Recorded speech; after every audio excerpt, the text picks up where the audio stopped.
What's up, everyone? I am Armchair Commentary, aka David Smith from Great North Sports, and we're here today to talk about dynasties. Why aren't most great teams dynasties? In fact, most teams that are phenomenal don't even come anywhere close to it. The 90s Buffalo Bills, the Dan Marino Dolphins, Aaron Rodgers, Green Bay Packers, all legendary, all great, and not a single dynasty in the bunch, not even close. We throw the word dynasty around a little too easily, don't we? It's become a catch-all term for any team that's good for a few years. It's a sign of respect for sure, but the real meaning is getting lost. A true dynasty is the most exclusive club in all of sports. And the bouncer only cares about one thing: championship rings. Regular season wins are nice, but they won't get you past the velvet rope. The truth is, being great in the NFL is hard enough, but sustained championship winning dominance, that's almost impossibly rare. It's time we separate the greats from the immortals. So what actually makes a dynasty? It's more than just being a contender for a long time. It's about a period of sustained, undeniable dominance that ends with a whole lot of hardware. While there's no official rule book, the consensus amongst fans and historians is pretty clear. You need to win multiple championships in a tight window. Think 3 to 7 years. This is the litmus test. A great team might look the part. They might even win their division every year. But a dynasty has to pass the championship test. The gold standard you'll always hear about is 3 titles in 5 years, or a cluster so dense it proves you didn't just get hot once, you ruled the entire league. Now let's be honest, the modern NFL is built to prevent this. The salary cap, free agency, it's all designed to enforce parity and stop one team from hoarding all the talent. Throw in a single elimination playoff where one bad bounce can end your season. The climb to dynasty status becomes Mount Everest. This is why we have to protect the label. It's not about disrespecting great teams. It's about giving proper, massive respect to the tiny handful of teams who actually pulled it off.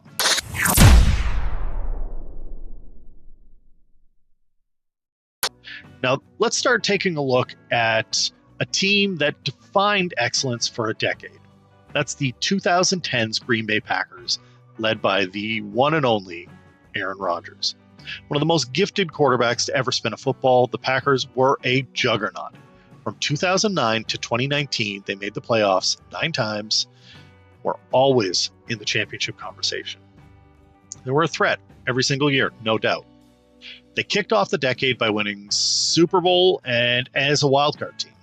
It felt like the dawn of a new era. With Rodgers in his prime, more titles felt inevitable. But of course, they never came. Year after year, the Packers would roll through the regular season only to get bounced in the playoffs. They lost 4 NFC Championship games during the Rodgers era, each one a soul-crushing end to the season full of promise. Their playoff record in the Rodgers era after that Super Bowl win?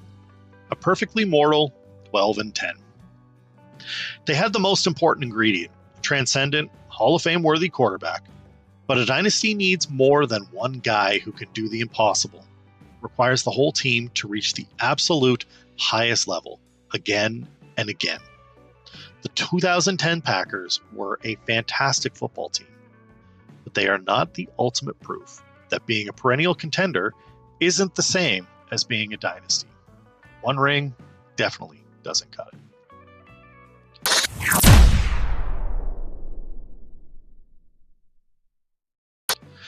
Now for a team with legacy unlike any other in sports.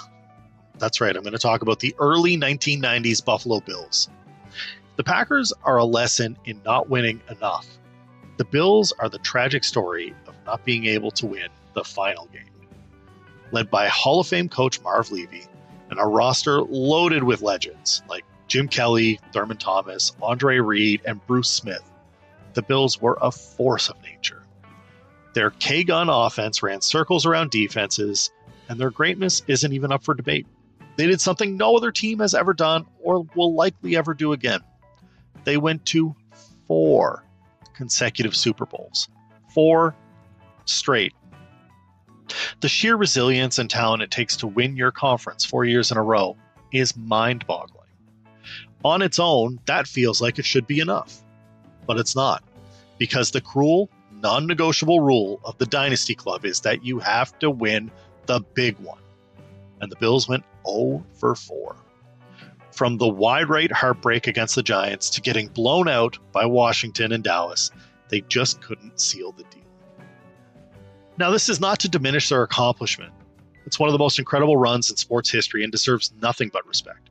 But it also draws the brightest possible line between greatness and dynastic status. They had the Hall of Fame core.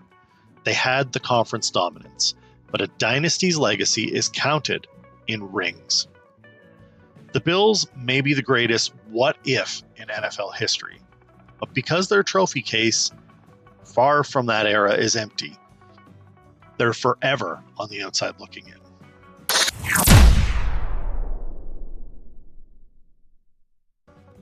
All right, so we've seen the teams that got close. Now let's look at the real deal. You want to know what a dynasty really looks like? You don't have to look any further than the 1970s Pittsburgh Steelers. When you hold them up to our litmus test, they don't just pass, they set the standard. Between the 74 and 79 seasons, a 6-year window, the Steelers won 4 Super Bowls. 4 in 6 years. That isn't just a run. That's an iron-fisted rule over the entire league. Let's run the checklist. Multiple championships? Check. 4 of them, including 2 back-to-backs. Roster continuity. They were led by Hall of Fame coach Chuck Noll, who built the team through what might be the greatest draft streak in history, picking up guys like Joe Green, Terry Bradshaw, Mel Blount, Jack Ham, Jack Lambert, Lynn Swann, John Stallworth. It's an army of Hall of Famers. And identity that defined the era? I mean, they were the Steel Curtain. That punishing physical defense wasn't just good. It was iconic. They fundamentally changed how football was played. And while other teams, like the 70s Cowboys, won more games in the decade, the Steelers won when it mattered most, including in the Super Bowl against Dallas, cementing their place as the team of the decade. The Steelers didn't just knock on the door like the Packers. They didn't just go to the party and leave empty-handed like the Buffalo Bills. They kicked the door in, took over the whole building, and left with all the trophies. And that is the difference between a great team and an immortal dynasty. For a long time, many of us thought the dynasty was dead, a relic of a bygone era. Salary cap made it too hard to keep a championship core together, and then the Patriots came along and built a 20-year empire. Now it's happening again. Kansas City, led by Andy Reid and Patrick Mahomes, are proving that dynasties can still exist in the modern NFL. Let's run some numbers. In the 5 seasons from 2019 to 2023, the Chiefs won 3 Super Bowls. They also became the first team since the Patriots to go back-to-back. They check every single box. Multiple championships in a tight window, check. Legendary coach, transcendent QB, bedrock of every dynasty, and they have it. Sustained dominance, they have appeared in 4 of the last 5 Super Bowls, only missing 1. They aren't just a great team anymore. They've become the NFL's final boss. As long as number 15 is under center, that reign may be far from over, solidifying their top spot as the league's new certified dynasty. However, finally may have seen an end to it in this season, as they are currently eliminated from the playoffs. So while it's fun to celebrate greatness, the word dynasty has to be reserved for the top 0.1%. It's an honor earned not just by being consistently good, but by being repeatedly, undeniably dominant when the stakes are highest.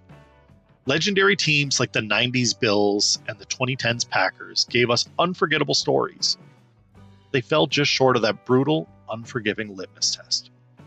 The true dynasties, the 70s Steelers, the 80s Niners, the 2000s Patriots, and to a degree the modern Chiefs, stand on a totally different level. They didn't just have a moment, they owned an era. But that's our take. What do you think? What are your personal criteria for a dynasty? Is there a team we snub that you think belongs in the conversation? Let me know in the comments below. We read them all. And if you made it this far, hit that like button and subscribe for more NFL breakdowns. And we're getting into more NFL history here. We'll see you next time. Peace.